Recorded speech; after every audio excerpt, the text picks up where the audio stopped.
प्रिय, उत्पत्ति के 42 अध्याय में हम देखते हैं मिस्र देश में अकाल पड़ गया। उस अकाल के कारण मिस्र देश में रहने वाले लोग कष्ट ना उठाएं। परमेश्वर पर विश्वास करने वाला एक धर्मी व्यक्ति मिस्र देश में था, इसलिए उस धर्मी व्यक्ति के कारण मिस्र देश बचाया गया। नहीं तो मिस्र देश पूरी तरह से मिट गया होता, अकाल में नाश हो गया होता। मिस्र देश अकाल के कारण नाश न होकर बचाया गया है, तो इसका कारण है कि उस देश में रहने वाले एक धर्मी व्यक्ति के कारण।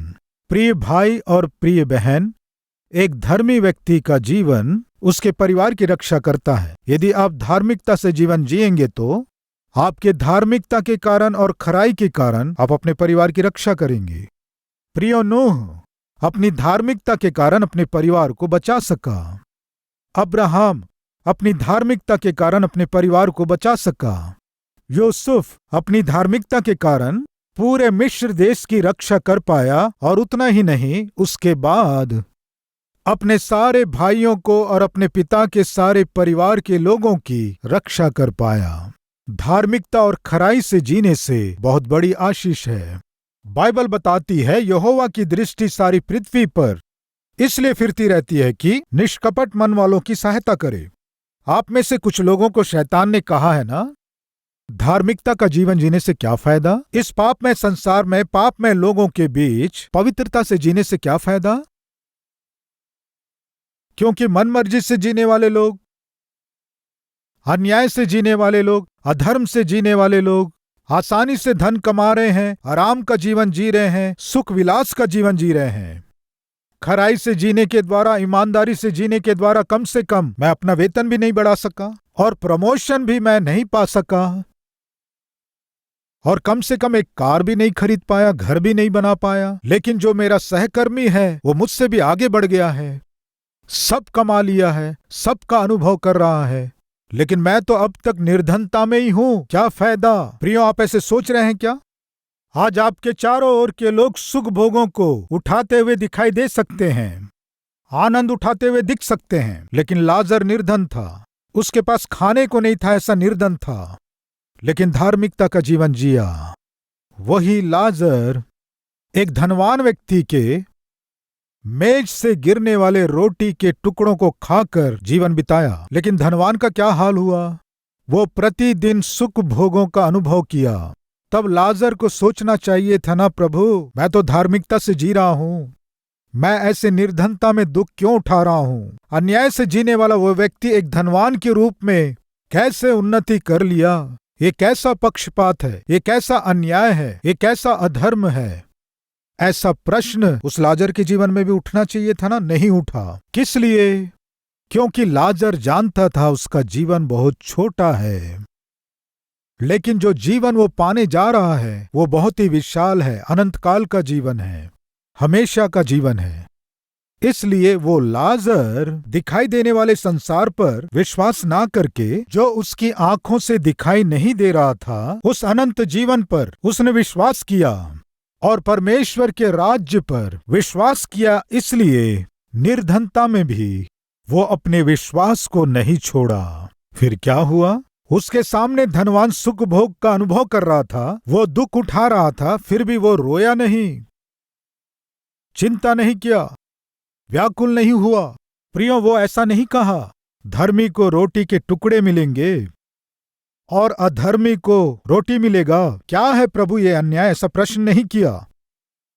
अंत में समय आ ही गया। एक दिन वो निर्धन लाजर मर गया और उसके बाद वो धनवान व्यक्ति भी मर गया। लेकिन जिसने अपनी धार्मिकता और खराई की रक्षा किया, वो लाजर तो उस अनंत स्वर्ग में स्वर्गदूतों के द्वारा अब्राहम के गोद में वो लाजर पहुंचाया गया। इस धरती में कुछ दिनों तक जो सुख भोगों में अपना जीवन व्यतीत किया, वह धनवान तो अधोलोक में पहुंचाया गया। अधोलोक में दुख में तड़पता हुआ वो धनवान आंखें उठाकर देखा, परमेश्वर के राज्य में अब्राहम की गोद में लाजर को बैठा देखकर चकित हुआ। हे पिता अब्राहम, यहाँ मैं प्यास से तड़प रहा हूँ, इस आग की पीड़ा में, यातना में मैं तड़प रहा हूँ। यस, इस धरती में सुख भोगों को अनुभव किया हुआ व्यक्ति बाद में दुख उठाएगा। कोई दूर ना कर सके ऐसी यातना, कोई बुझा ना सके ऐसी आग, जहां आग बुझेगी नहीं, कीड़ा मरेगा नहीं, ऐसी वेदना को अनुभव करने से बच नहीं सकते। इसलिए प्रिय भाई और बहन, अपनी तुलना किसी से मत कीजिए। अधर्म की कमाई करते हुए ऊंचाइयों में पहुंचे हुओं को देखकर, सारे सुखों को अनुभव करने वालों को देखकर आप अपने मन में लालसा मत करना और अपने आप से संघर्ष करने की भी कोशिश मत करना। प्रभु के ऊपर भरोसा करना, धार्मिकता से जीना। प्रिय यूसुफ मिस्र देश में एक घर में नौकर बन के रहा। वो पहले ऐसा नहीं था प्रियो। कल तक यूसुफ अपने पिता के साथ था, जो उससे बहुत प्रेम करता था। वह पिता का प्रिय था। प्रिय, उसके पिता याकूब को एक भरोसा था कि मेरा पुत्र यूसुफ एक दिन एक अगुआ बनेगा। सामान्य रूप से अंगरखा अगुओं को देते हैं। अंगरखा उसे देते हैं जो अगुवाई करता है, और किसी अधिकारी को देते हैं। उसका पुत्र एक दिन अगुआ बनेगा, अगुवाई करेगा, अधिकारी बनेगा। पता नहीं क्यों याकूब को विश्वास था, शायद इसलिए उसे अंगरखा दिया। ऐसी आशा उम्मीद रखने वाले याकूब से यूसुफ को दूर कर दिया गया। अंगरखा पहनकर बड़े आराम से जीने वाले यूसुफ के जीवन में कष्ट आ गए। अचानक उसकी स्थिति बिल्कुल बदल गई। कल तक राजकुमार जैसा जीवन जिया, लेकिन अचानक एक नौकर के रूप में एक घर में उसे काम करना पड़ा। स्थिति बदल गई प्रियो। हो सकता है एक समय आप अच्छा जीवन जिए हों, आर्थिक रूप से आप धनवान थे, एक अच्छे घर में आप रहते थे, आपकी अच्छी स्थिति थी, आप अच्छे वस्त्र पहनते थे, अच्छे जूते पहनने वाले व्यक्ति थे, अच्छे कार में जाने वाले और अच्छे घर में रहने वाले व्यक्ति थे। लेकिन आज परिस्थितियां बदल गई हैं, बिगड़ गई हैं। आप जिन्हें आधार बनाए और आप जिन पर आधारित होकर जीवन बिताए, वे सभी एक के बाद एक आपको छोड़कर चले गए। आज आप आधार रहित स्थिति में पहुंच गए हैं। आज परिस्थिति ठीक नहीं है। अतीत में जो आपके जीवन में था, आज वो कुछ दिखाई नहीं दे रहा है। आंख खोलते ही आपके सामने एसी दिखाई देता था, आंख खोलते ही आपके सामने फ्रिज दिखाई देता था, आंख खोलते ही आपके सामने स्मार्ट टीवी दिखाई देता था, आंख खोलते ही आपके सामने पैसे और सुंदर घर दिखाई देता था। लेकिन आज स्थिति ठीक नहीं है। तब आप ये प्रश्न कर सकते हैं, ब्रदर मेरे साथ ऐसा क्यों हुआ? मेरी स्थिति अचानक ऐसे क्यों हुई? क्यों ऐसे हुआ? प्रिय, यूसुफ की स्थिति भी अचानक ऐसे ही बिगड़ गई थी। यूसुफ को कुछ भी अच्छा नहीं लग रहा था। एक घर में वो नौकर बना और उसके बाद ईमानदारी और खराई से, मेहनत से काम करने के कारण उस घर की अगुवाई करने के स्तर तक वो पहुंच गया। उसके बाद जब वो ईमानदारी से अपने काम को पूरा कर रहा था, तो वो कोई पाप नहीं किया था, लेकिन अन्याय से बंदी गृह में डाल दिया गया। बंदी गृह में वो कितने वर्ष रहा हम नहीं जानते, लेकिन कुछ वर्षों तक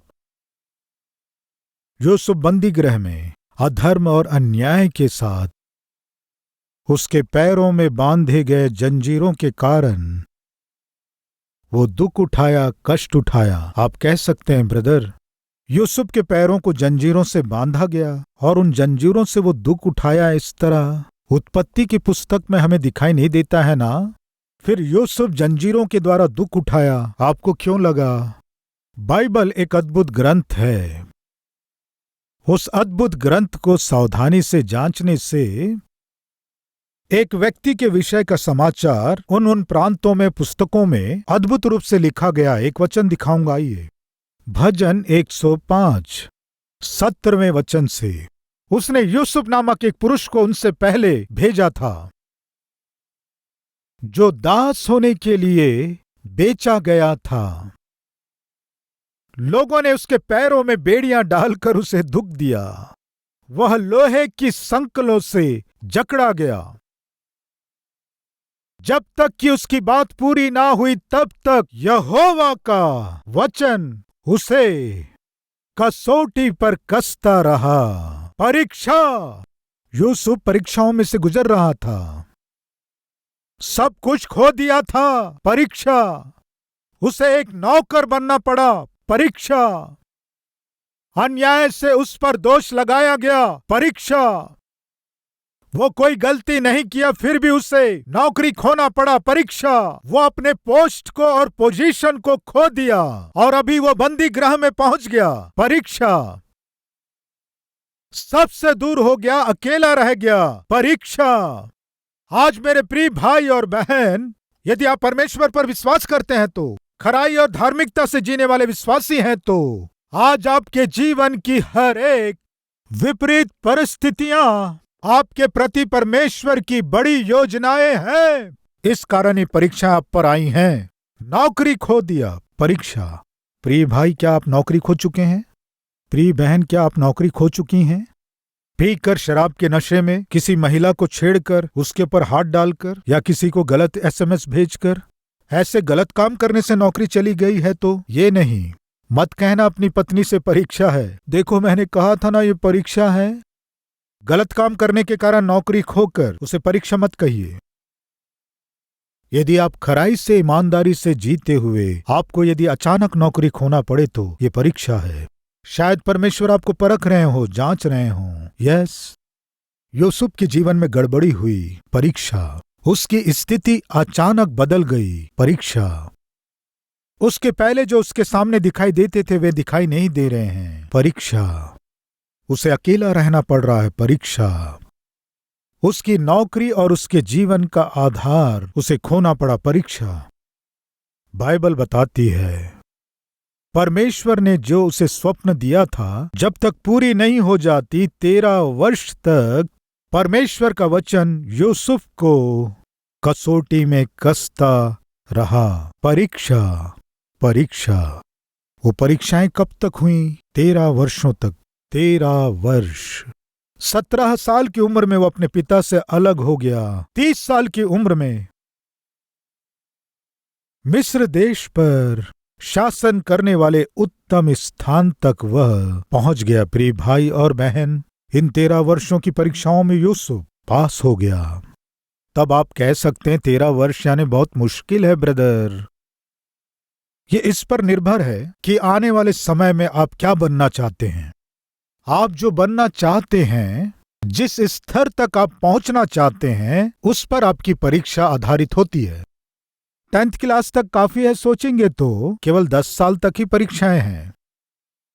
केवल 12वीं तक काफी है सोचेंगे तो केवल 12 वर्ष तक ही परीक्षाएं होंगी। केवल डिग्री काफी है सोचेंगे तो केवल 15 वर्ष ही रहेंगी परीक्षाएं।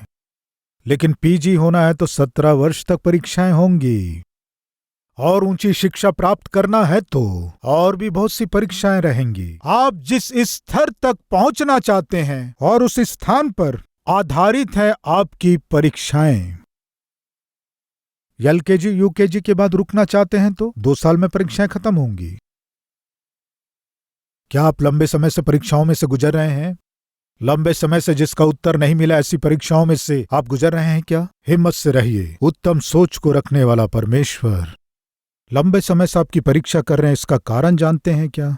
आपके प्रति विशेष योजनाएं हैं। इसलिए फिर से एक बार स्मरण दिला रहा हूं, एक समय मिस्र देश सारे संसार में एक संपन्न देश के नाम से जाना जाता था। ऐसे देश के लोग आज भूख से तड़प रहे हैं। वहां अकाल पड़ गया था, भोजन वस्तु की घटी हो गई थी, लेकिन उस अकाल में मिस्र देश बिल्कुल डगमगाया नहीं, भूख से तड़पा नहीं। कारण क्या है कि उस देश में एक धर्मी व्यक्ति रहता था। इसलिए प्रियो, एक पिता और पति के रूप में, एक माँ और एक गृहिणी के रूप में, या एक गृहिणी और माँ के रूप में धार्मिकता से जिएंगे तो आपकी धार्मिकता और खराई आपके परिवार को कठिन समय में बचाएगा।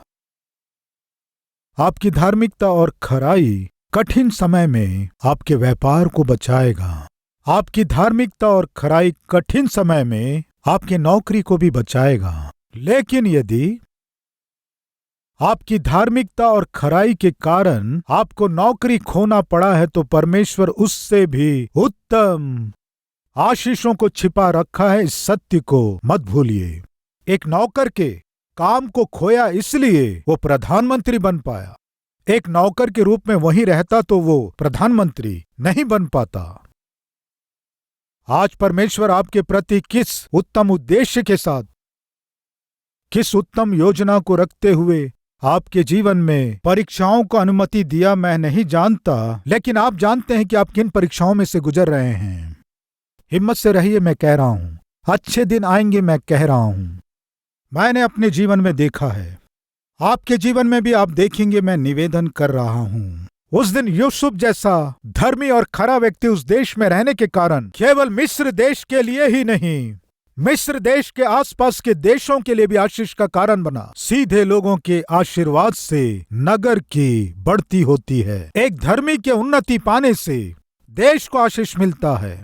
आप धार्मिकता में उन्नति करने से आपके घर के लिए, आपके वंश के लिए आशीषदायक बनेंगे, आपके गांव के लिए आशीषदायक बनेंगे, आपके प्रांत के लिए, आपके नगर के लिए आशीषदायक बनेंगे।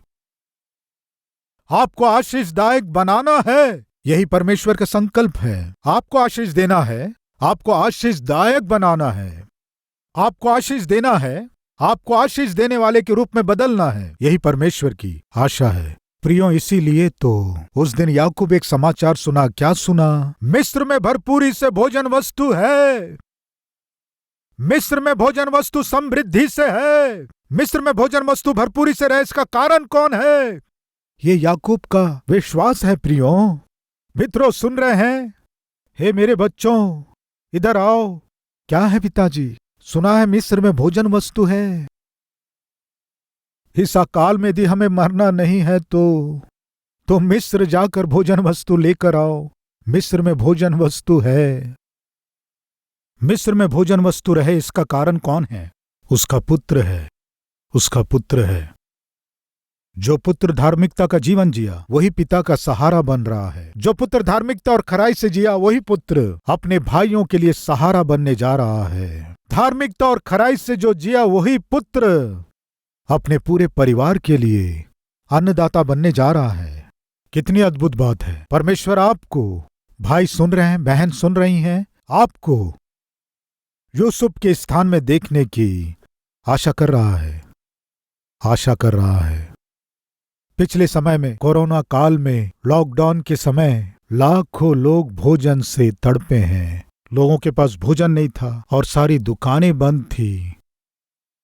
नौकरियां छूट जाने के कारण लोगों के पास पैसे नहीं थे। एक कदम भी आगे बढ़ना मुश्किल था। बच्चों का पोषण मुश्किल हो गया। एक वक्त की रोटी भी नहीं थी। एक वक्त की रोटी नहीं मिलने के कारण कितने लाखों लोग भूख से तड़पे हैं। प्रियो, ऐसे समय में 800 टन भोजन वस्तु, मैं सोचता हूं विश्व के इतिहास में इतने लाखों टन भोजन वस्तुओं को प्रियो किसी चर्च के द्वारा लोगों को आज तक शायद ही कोई बांटे हों। इसलिए तो प्रियो, विश्व के 53 देशों में कलवरी टेम्पल के द्वारा किए गए इस अद्भुत भोजन वस्तु को बांटने की प्रक्रिया को वे अपने अपने समाचारों में इसे प्रसारित किए, जिसे सुनकर मुझे बहुत खुशी हुई। कलवरी टेम्पल भूख से तड़पते हुए लाखों लोगों तक भोजन वस्तु पहुंचाई। इस 800 टन भोजन वस्तुओं को यदि पकाया जाता तो सिंगापुर में रहने वाले सारे लोगों को एक वक्त का भोजन दे सकते थे। ये कैसे संभव हुआ बताइए? इसी हैदराबाद शहर में बहुत बार 2 वक्त की रोटी ना होने के कारण भूख से तड़पा हुआ व्यक्ति था मैं। कुछ संदर्भों में मैं इतने तकलीफों में से गुजरा कि दूध वाला आकर दूध का पैकेट देकर गया। ठीक है, सुबह उठकर उस दूध को गर्म करूंगा सोचकर जाने से माचिस नहीं था वहां। माचिस खरीदूंगा सोचकर मैं अपने पॉकेट में ढूंढा तो 1 रुपए भी नहीं मिला। मैं अपने पूरे कमरे में ढूंढा प्रियो, कुछ भी नहीं मिला। उन दिनों माचिस 4 आने में मिलता था। पूरे घर को ढूंढा लेकिन 4 आना मुझे नहीं मिला। मेरी किस्मत अच्छी थी, मुझे 15 पैसे मिले। मैं जो विषय बता रहा हूं वो मेरे पूर्वजों का विषय नहीं है। मैं जो बता रहा हूं मेरे विषय में बता रहा हूं। मैं जो सतीश कुमार एक समय कैसी स्थितियों में से होकर गुजरा बता रहा हूं। कहां से परमेश्वर कहां ले आया मेरे विषय में ही बता रहा हूं। माचिस के लिए 4 आना ढूंढने से 4 आना नहीं मिला, लेकिन 15 पैसे मुझे मिलने से तुरंत सामने के किराना शॉप में जाकर माचिस दीजिए कहने से वो माचिस उठाकर इस तरह सामने रखा। लीजिए माचिस, सामने रखा। फिर हमें भी रखना है ना। फिर मैंने भी रखा। क्या रखा बताइए? 15 पैसे रख दिया। वो व्यक्ति देखकर, 15 पैसे दे रहे हैं क्यों? माचिस 4 आने की है। 25 पैसे का है माचिस, 25 पैसे वहां रखो, इस तरह बोला। तब मैंने उससे कहा, आपके माचिस के डिब्बे को आप रखिए, 10 पैसे के काड़ियों को भी रख लीजिए, 15 पैसे के काड़ियों को मुझे दीजिए। आश्चर्य से मुझे देखा वो। क्या बाबू, 10 पैसे के काड़ियों को मैं निकाल लूं, केवल 15 पैसे के काड़ियों को आपको देना है? हाँ जी। क्यों, किस लिए? 15 पैसे से अधिक मेरे पास नहीं है। मेरे पास केवल 15 पैसे हैं। मित्रों, मेरे जीवन में मैं ऐसे कष्टकाल से गुजरा हूं। जब नया नया हैदराबाद आया था उस समय नौकरी नहीं थी, इसलिए नहीं, अच्छी नौकरी थी। जितना कमाते थे सुसमाचार के सेवा के लिए, परमेश्वर के राज्य के लिए, पूरे वेतन को हम खर्च करते थे। इस तरह खर्च करने के बाद खाने के लिए पैसे नहीं रहते थे, दुख उठाते थे, भूखे रहते थे, बहुत कष्ट उठाए। उन 15 पैसों से माचिस मांगने से वो देखकर हंसा। ठीक है, ले जाओ। माचिस मिलने से चलो, माचिस तो मिला। माचिस मुझे मिल गया है। ये कोई, हाँ, जैसे कोहिनूर का हीरा मिलने से खुशी मिलती है। माचिस मिल गया है मुझे सोचकर बड़े खुशी से आकर माचिस से स्टोव जलाकर दूध रखकर, दूध को उतारने के बाद देखने से शक्कर का डब्बा खाली था।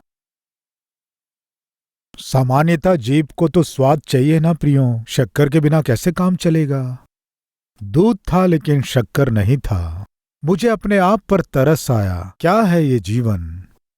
कम से कम एक कॉफी मैं बनाकर पी नहीं सकता, दूध मैं नहीं पी सकता। आधे घंटे पहले माचिस के लिए संघर्ष और अभी 1 चम्मच शक्कर के लिए परेशानी। मेरे जीवन में बहुत से संघर्ष और परेशानियों में से गुजरा वही सतीश कुमार। परमेश्वर के हाथों में सौंपे जाकर परमेश्वर की इच्छा के अनुसार सेवा करने से वो सेवा आज के दिन 8 लाख किलो भोजन को हमारे कलवरी टेम्पल के अद्भुत आत्मिक लोगों को, यानी मेरे भाइयों और बहनों को भोजन दे पाए हैं, तो ये सतीश कुमार की महानता नहीं है। 4 आना देकर एक माचिस ना खरीद पाने वाले मुझे दीन व्यक्ति को परमेश्वर कितना आशीष दिया। प्रियो, मेरे प्रिय भाई और बहन, कृपया सुनो। आज जो आपकी निर्धनता, आज जो आपकी तकलीफें हैं, आज आपके जीवन का दुख, आज आपके जीवन की कमी, वो केवल कुछ समय के लिए है। समय आ रहा है, आने वाला है। आपकी धार्मिकता और आपकी खराई, परमेश्वर के प्रति आपका भरोसा आपको दूसरों के लिए और आपके आसपास के लोगों के लिए आशीषदायक बनाएगा। इसमें कोई संदेह नहीं है।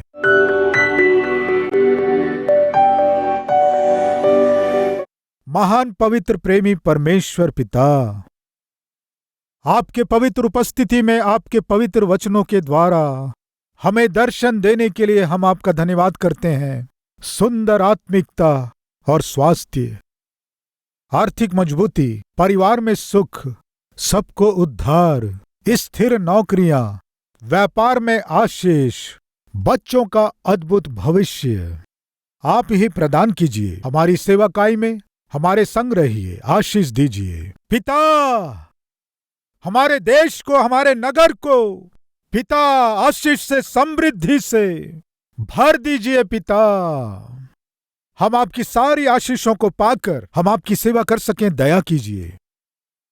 यीशु मसीह के नाम से मांगते हैं पिता, आमीन। प्रिय, अब से आप अपने जीवन से प्रभु को दिखा सके, ऐसे आत्मिक व्यक्ति के रूप में आप बढ़ सकें, मन से चाहता हूं।